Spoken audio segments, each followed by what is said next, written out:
Nako po, sentro ngayon ang usapin, si Villanueva. Dahil dito sa kanyang or dito sa isa sa kanyang mga staff.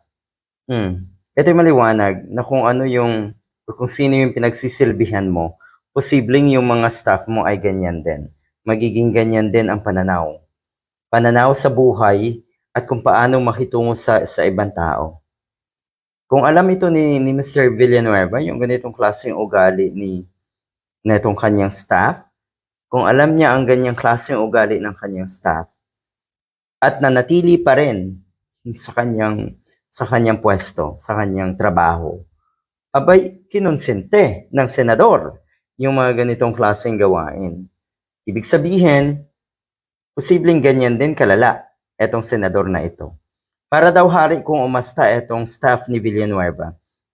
Ito etong staff daw na ito verbally assaulted Senate elevator girl. Kawawa naman, ano ho. Maraming nakakita, maraming nakarinig, maraming ebidensya, pero ganyan din kalakas ng loob yung mga ganitong klaseng tao kasi ang iniisip nila, nakatungtong nga daw sila sa kalabaw. Sabi nga ni Ramon Tulfo, eto na si Jojo Digao ay isang langaw na nakatungtong sa likod ng kalabaw, pero umaasta na rin daw na kalabaw etong damuhong ito.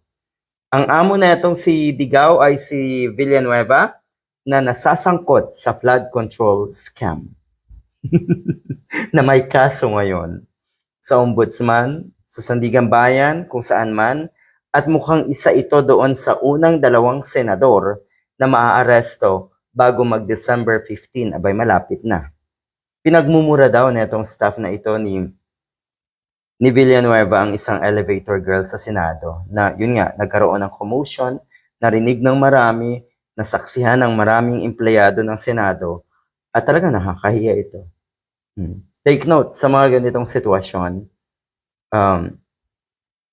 yung mas maingay, nai-imagine ko kung gaano kalala ang pag-iingay netong digaw, netong langaw na ito. Yung mas maingay, yung mas maraming sinasabi, yun sa tingin ko ang may problema. Sa tingin ko yung elevator girl ay wala nang nasabi kasi alam niya na makapangyarihan etong mga taong ito. Magaganda raw ang mga elevator girls sa Senado. Baka daw hindi kasi pinatulan etong isang ito noong elevator girl na yon. Di naman siguro kasing gwapo or si Digao ni yumaong Senator Ramon Revilla Sr. na nakabuntis ng